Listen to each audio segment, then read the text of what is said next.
নমস্কার। আজকের গল্প বিভূতিভূষণ বন্দ্যোপাধ্যায়ের মায়া। পাঠ করছি আমি, মৌসুমী রায় ঘোষ। 2 বছর আগের কথা বলি।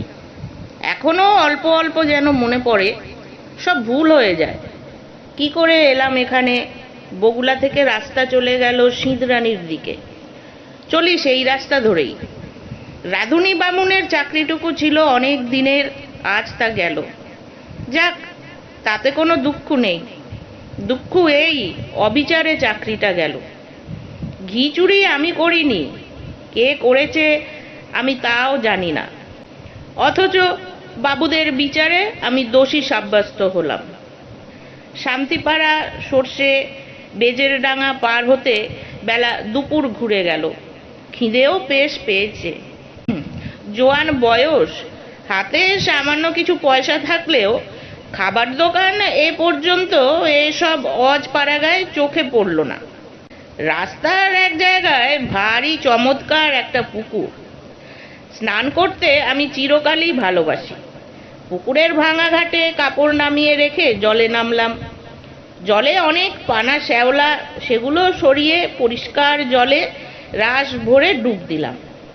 বৈশাখের শেষ, গরমও বেশ ভালো পড়েছে।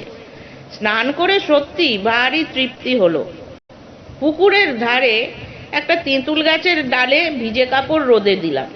শরীর ঠান্ডা হলো, কিন্তু পেট সমানে জ্বলছে। এ সময় কোনো বনের ফল নেই, চোখে তো পড়ে না যেদিকে চাই।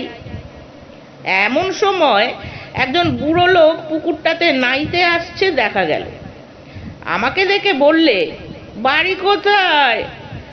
আমি বললাম, আমি গরিব ব্রাহ্মণ, চাকরি খুঁজে বেড়াচ্ছি। আপাতত বড় খিদে পেয়েছে, খাবো কোথায়?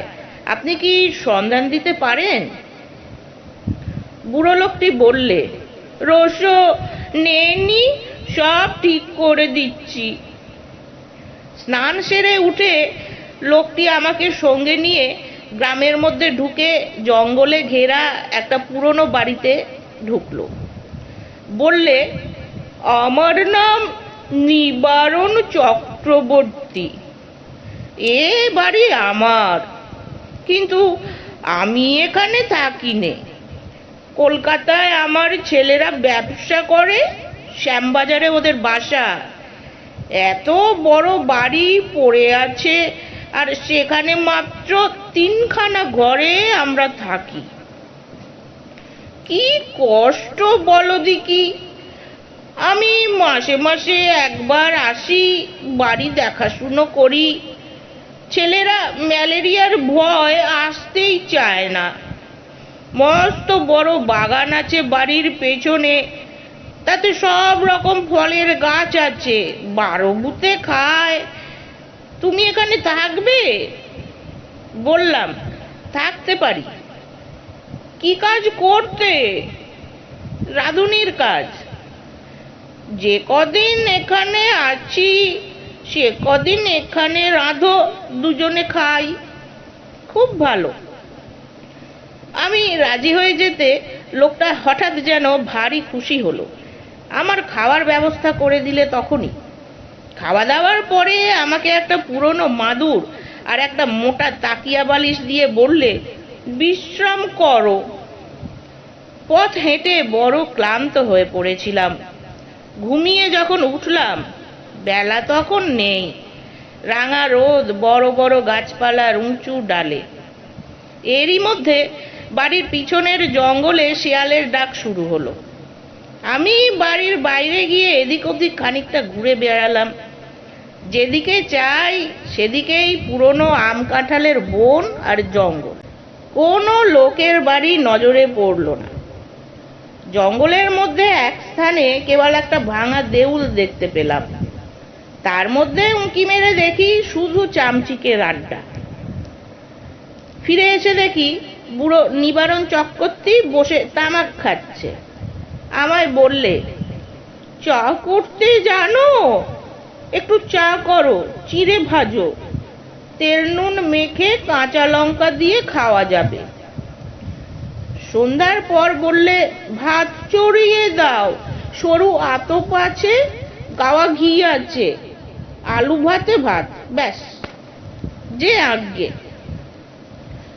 তোমার জন্যে ঝিঙের একটা তরকারি করে নিও, ঝিঙে আছে রান্নাঘরের পেছনে, আলো হাতে নিয়ে তুলে আনো এই বেলা। আর একটা কথা, রান্নাঘরে সর্বদা আলো জ্বেলে রাখবে। তা তো রাখতেই হবে, অন্ধকারে কি রান্না করা যায়? হ্যাঁ, তাই বলছি। মস্ত বড় বাড়ি, ওপরে নিচে বোধহয় 14-15খানা ঘর, এছাড়া টানা বারান্দা, 2-4খানা ছাড়া অন্য সব ঘরে তালা দেওয়া। রান্নাঘরের সামনে মস্ত বড় লম্বা রোয়াক, রোয়াকের ওমুড়োয় 4-5টা নারকোল গাছ আর একটা বাতাবি লেবুর গাছ।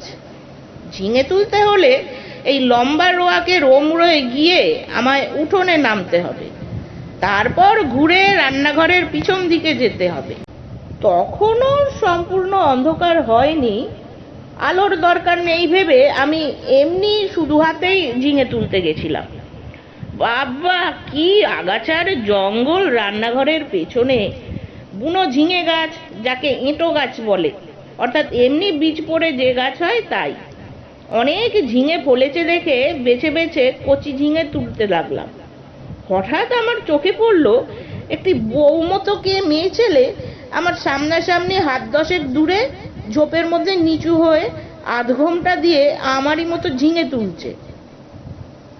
দুবার আমি চেয়ে চেয়ে দেখলাম, তারপর পিছন ফিরে 7-8টা কচি ঝিঙে তুলে নিয়ে চলে আসবার সময় আর একবার চেয়ে দেখলাম।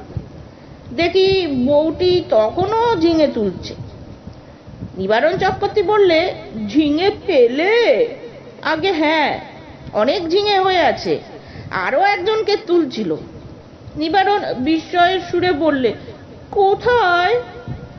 ওই রান্নাঘরের পেছনে, বেশি জঙ্গলের দিকে। পুরুষ মানুষ? না, একটি বউ। নিবারণ চক্রবর্তীর মুখ কেমন হয়ে গেল।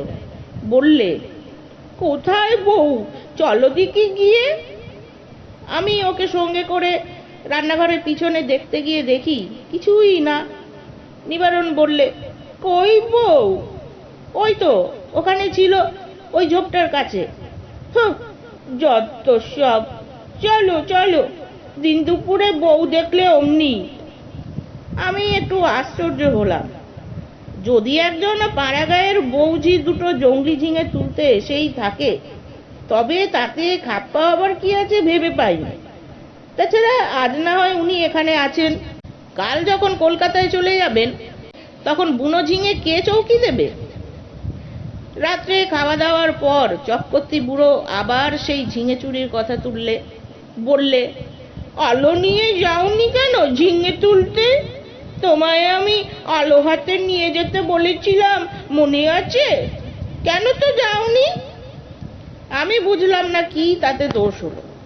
বুড়োটা খিটখিটে ধরনের, বিনা আলোতে যখন আমি সব দেখতে পাচ্ছি, এমনকি ঝিঙে চুরি করা বউকে পর্যন্ত, তখন আলো না নিয়ে গিয়ে কি দোষ করেছি?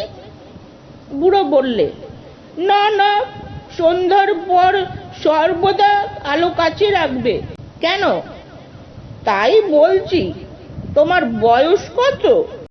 37-38 হবে। অনেক কম বয়স আমাদের চেয়ে। আমার এই 63। যা বলি কান পেতে শুনো। আগে নিশ্চয়। রাত্রে শুয়ে আছি, ওপরের ঘরে কিসের যেন ঘটাঘট ঘটাঘট শব্দ শুনে ঘুম ভেঙে গেল। জিনিসপত্র টানাটানির শব্দ। কে বা কারা যেন বাক্স বিছানা এখান থেকে ওখানে সরাচ্ছে, ভারী জিনিস সরাচ্ছে। বুড়ো কাল সকালে চলে যাবে কলকাতায়, তাই বোধহয় জিনিসপত্র গোছাচ্ছে। কিন্তু এত রাত্রিরে? বাব্বা, কি বাতিগ্রস্ত মানুষ! সকালে উঠে বুড়োকে বলতেই বুড়ো অবাক হয়ে বললে, আমি? হ্যাঁ, অনেক রাতে। ও হ্যাঁ, না হ্যাঁ, ঠিক ঠিক। আমাকে বললেই হতো, আমি গুছিয়ে দিতাম। চক্রবর্তী বুড়ো আর কিছু না বলে চুপ করে গেল। বেলা 9টার মধ্যে আমি ডাল ভাত আর ঝিঙে ভাজা রান্না করলাম। খেয়ে দেয়ে পুঁটলা বেঁধে সে রওনা হলো কলকাতায়। যাবার সময় বারবার করে বলে গেল, নিজের ঘরের লোকের মতো থেকো ঠাকুর। পেয়ারা আছে, আম কাঁঠাল আছে, উৎকৃষ্ট পেঁপে আছে, তরি তরকারি পোঁতো। আমার খাস জমি পড়ে আছে 3 বিঘে, ভদ্রাসন হলো 1.5 বিঘের ওপর। লোক অভাবে জঙ্গল হয়ে পড়ে আছে। খাটো, তরকারি উৎপন্ন করো, খাও, বেচো, তোমার নিজের বাড়ি ভাববে। দেখাশুনো করো, থাকো, ভাবনা নেই। আর একটা কথা। কি? চক্রবর্তী বুড়ো অকারণে সুর খাটো করে বললে, কত লোকে ভাঙচি দেবে, কারো কথা শুনো না যেন। বাড়ি দেখাশুনো যেমন করবে, নিজের মতো থাকবে, কোনো কথায় কান দেবে না। গাছের ফল ফুলুরি তুমিই খাবে, 2 ঘর খোলা রইল তোমার জন্যে। বুড়ো চলে গেল, আমাকে যেন আকাশে তুলে দিয়ে গেল।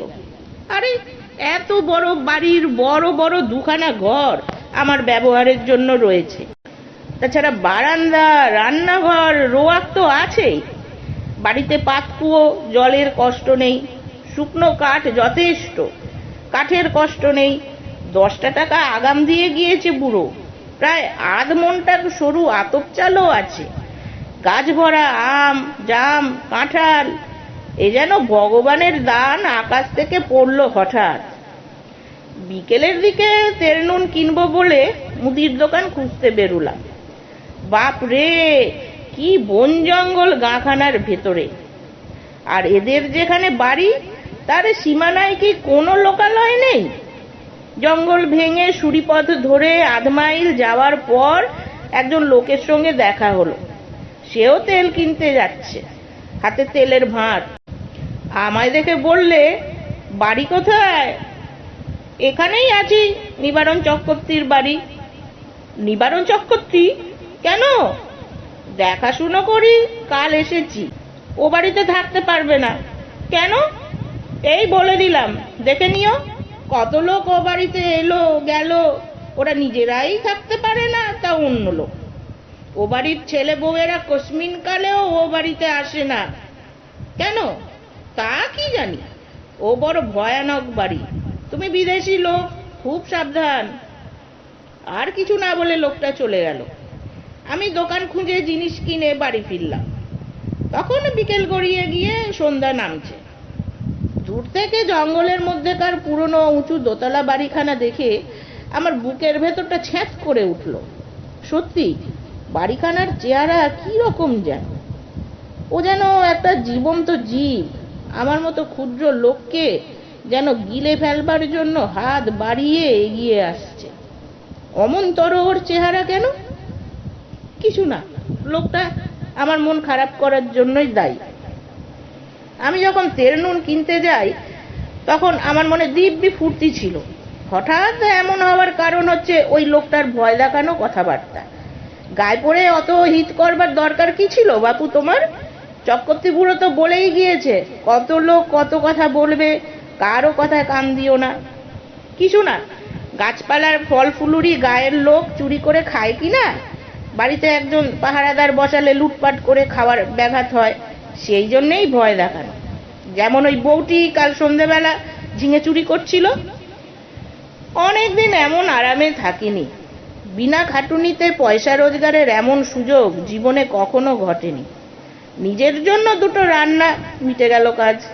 সকাল সকাল রান্না সেরে নিয়ে নিচের বড় রোয়াকে বসে আপন মনে গান গাইতে লাগলাম। এত বড় বাড়ির আমি মালিক, কারো কিচ্ছু বলার নেই আমাকে, যা খুশি করব। হঠাৎ ভয়ানক আশ্চর্য হয়ে গেলাম। দোতলার নালির মুখ দিয়ে পড়তে লাগলো জল, যেন ওপরের বারান্দাতে কেউ হাত পা ধুলে জল পড়ে। বেশ মোটা ধারে জল পড়তে লাগলো। তখনই আমি উঠে রোয়াকের ধারে দাঁড়িয়ে দোতলার বারান্দার দিকে চেয়ে দেখলাম, তখনও জল পড়ছে, সমানে মোটা ধারা। ওপরের সিঁড়ির দরজায় তালা দেওয়া, চাবি চক্রবর্তী মশাই নিয়ে গিয়েছেন, সুতরাং দোতলায় যাবার কোনো উপায় আমার নেই। এ জল কোথা থেকে পড়ছে? মিনিট 10 পড়ার পর জলের ধারা বন্ধ হয়ে গেল। আমার মনে হলো চক্রবর্তী মশাই বোধহয় কোনো কলসি বা ঘড়াতে জল রেখে গিয়েছিলেন ওপরের বারান্দাতে। সেই কলসি কিভাবে উল্টে পড়ে গিয়ে থাকবে? নিশ্চয় তাই, তাছাড়া জল আসবে কোথা থেকে?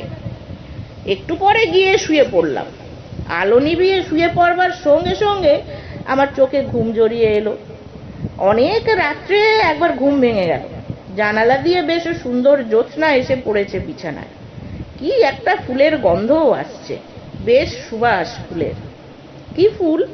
ঘুমের ঘোরেই ভাবছি, এমন কোনো সুগন্ধওয়ালা ফুল তো বাড়ির কাছাকাছি দেখিনি। ফরাক করে লাফিয়ে উঠলাম। ও কি, জানলার সামনে দিয়ে একটি বউ চলে গেল রোয়াক বেয়ে। হ্যাঁ, স্পষ্ট দেখেছি, ভুল আবার নয়। আমি তক্ষুনি উঠে দরজা খুলে রোয়াকে গিয়ে দাঁড়ালাম। রোয়াকে দাঁড়াতে দুটো জিনিস আমার কাছে স্পষ্ট হলো।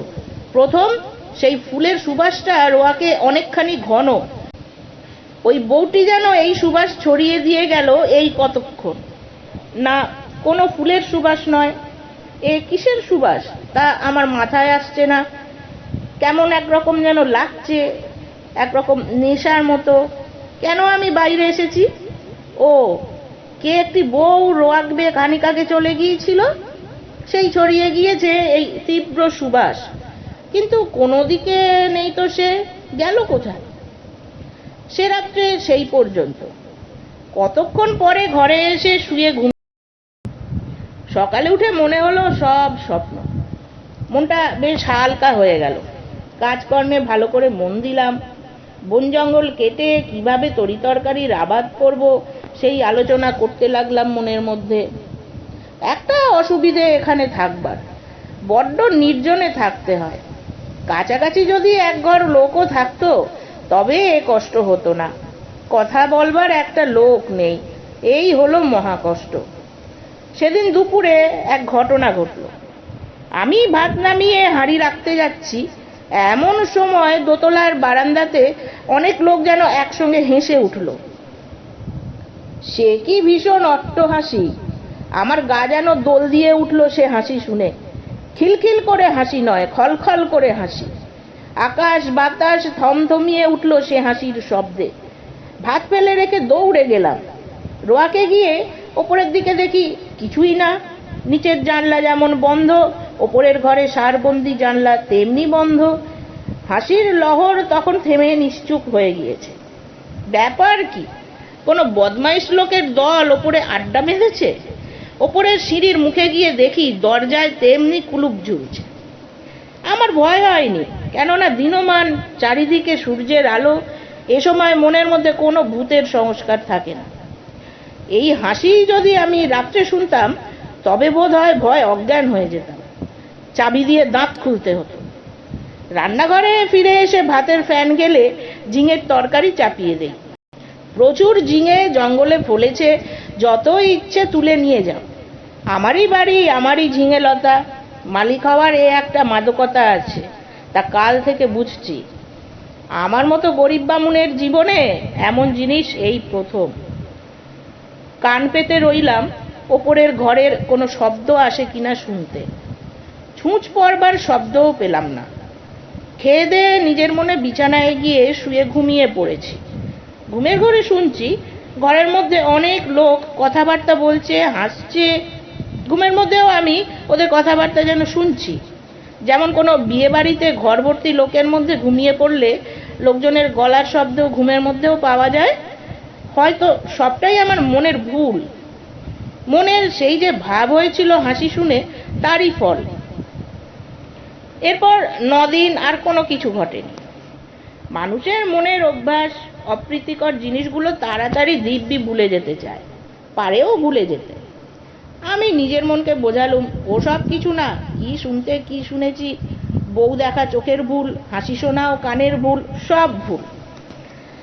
এ 9 দিনে আমার শরীর বেশ সেরে উঠল। খাই দাই আর শুধু ঘুমোই। কাজকর্ম কিচ্ছু নেই, কেমন এক রকমের কুড়েমি পেয়ে বসেছে আমাকে।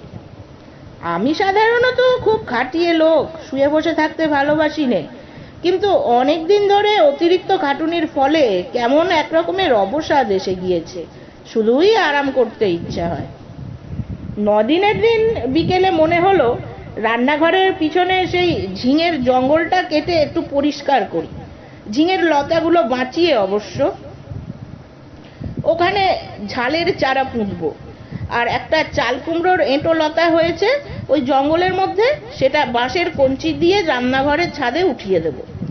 এ বাড়িতে কাজ করে সুখ আছে, কারণ দা, কোদাল, কাস্তে, নিরেন, শাবল, কুড়ুল সব মজুদ। ঘরের কোণে একটা হাত করা তিস্তর। অল্পক্ষণ মাত্র কাজ করেছি, আধ ঘন্টাও হবে না, হঠাৎ দেখি সেই বউটি ঝিঙে তুলতে এসেছে। নিচু হয়ে ঝোপের মধ্যে ঝিঙে তুলছে। সঙ্গে সঙ্গে দোতলার ঘরগুলোর মধ্যে এক মহা কলরব উপস্থিত হলো। অনেকগুলো লোক, আন্দাজ জনা 50 একসঙ্গে যেন হৈ হৈ করে উঠল। সব দরজা জানলা যেন একটা ঝড়ের ঝাপটা লেগে একসঙ্গে খুলে গেল। বন কাটা ফেলে আমি ওপর দিকে চেয়ে দেখলাম, সামনের রোয়াকে এসে দাঁড়ালাম। কই, একটা দরজা জানলার কপাটও খোলেনি দোতলায়, যেমন তেমনি আছে। ব্যাপার কি? বাড়িটার মৃগী রোগ আছে নাকি? মাঝে মাঝে এমন বিকট চিৎকার করে ওঠে কেন? এবার তো ভুল হবার কোনো কথা নয়। সম্পূর্ণ সুস্থ মনে কাজ করতে করতে এই চিৎকার আমি শুনেছি এই মাত্র। এখন আবার চারিদিক নিঃশব্দ, কোনো দিকে কোনো শব্দ নেই। সেই বউটি আবার ঝিঙে তুলতে এসেছে এই গোলমালের মধ্যে। দৌড়ে গেলাম রান্নাঘরের পেছনে, সেখানেও কেউ নেই। সেদিন রাত্রে এক ঘটনা ঘটল, ভারী মজার ঘটনা বটে। খেয়ে দিয়ে সবে শুয়েছি, সামান্য তন্দ্রা এসেছে, এমন সময় কিসের শব্দে তন্দ্রা ছুটে গেল। চেয়ে দেখি আমার বিছানার চারিপাশে অনেক লোক জড়ো হয়েছে। তাদের সবারই মাথায় লাল পাগড়ি, হাতে ছোট ছোট লাঠি। আশ্চর্যের বিষয়, সকলেরই মুখ দেখতে এক রকম, একই লোক যেন 50টি হয়েছে। এই রকম মনে হয় প্রথমটা। বহু আরশিতে যেন একটা মুখই দেখছি। কে যেন বলে উঠল, আমাদের মধ্যে আজ কে যেন এসেছে। একজন তার উত্তর দিলে, এখানে একজন পৃথিবীর লোকের বাড়ি আছে অনেক দিন থেকে। আমি দেখিনি বাড়িটা, তবে শুনেছি। যারা দেখতে জানে তারা বলে সেই বাড়ির মধ্যে একটা লোক রয়েছে। সব মিথ্যে, কোথায় বাড়ি? আমরা কেউ দেখিনি। তবে এসো আমরা নাচ আরম্ভ করি।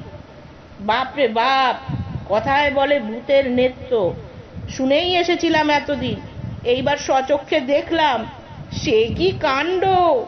অতগুলো লোক একসঙ্গে লাঠি বাজিয়ে এক তাণ্ডব নৃত্য শুরু করে দিলে।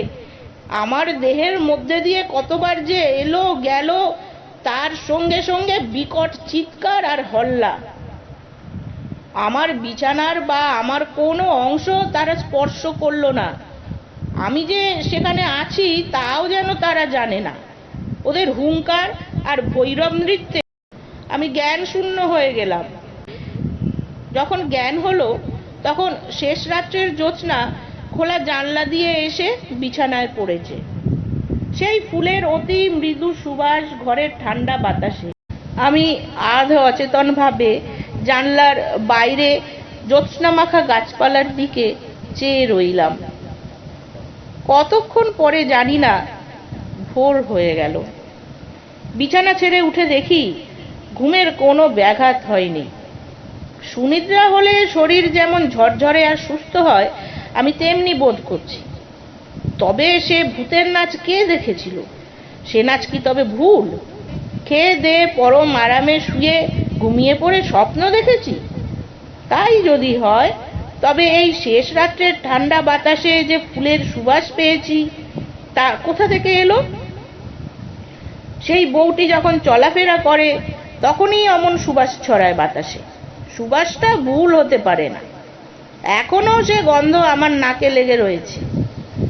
কোনো অজানা বনফুলের সুবাস হয়তো, তাই হবে। তেল কিনতে গিয়েছি দোকানে।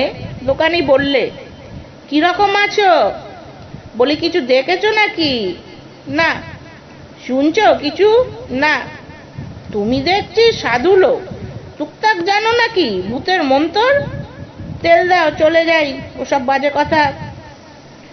আচ্ছা, একটা মেয়েকে ওখানে কোনোদিন দেখোনি বউ মতো? কোনো গন্ধ পাওনি? কিসের গন্ধ? কোনো ফুলের সুগন্ধ? না। খুব বেঁচে গিয়েছো তুমি। তোমার আগে যারা ওখানে থাকতো তারা সবাই একটি বউকে দেখতো ওখানে প্রায়ই। এমন হতো শেষে ও বাড়ি ছেড়ে তারা নড়তে চাইতো না। তারপর রোগা হয়ে দিন দিন শুকিয়ে শেষ পর্যন্ত মারা যেত। দুটি লোকের এই রকম হয়েছে এ পর্যন্ত। বাড়িতে ভূতের আড্ডা, ভূতের লোককে পাগল করে দেয়। তাদের কাণ্ডজ্ঞান থাকে না, এমন ভালো লাগে এ বাড়িতে। না খেয়ে না দিয়ে ওখানে পড়ে থাকে, ছেড়ে যেতে চায় না। তুমি দেখছি ভূতের মন্তর জানো। আমরা তো ও বাড়ির ত্রিসীমানায় যাইনি, মাথা খারাপ করে দেয় সাধারণ মানুষের। তেল নিয়ে চলে এলাম, ভাবতে ভাবতে এলাম, মাথা খারাপ হওয়ার সূত্রপাত আমারও হলো নাকি। বাড়ির সীমানায় পা না দিতেই আমার মনে হলো, না, সব ভুল। পরম সুখে আছি, এ ছেড়ে কোথায় যাব? বেশ আছি, খাসা আছি, তোপা খাসা আছি। সেই থেকে আজ 2 বছর পড়ে আছি এই বাড়িতে।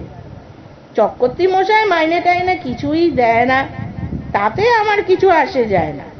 বাড়ি দেখাশুনো করি, বেগুন কলা বেচি, দিনরাত ওদের নৃত্য দেখি, ওদের মধ্যেই বাস করি। এক পা যাইনে বাড়ি ছেড়ে। নমস্কার।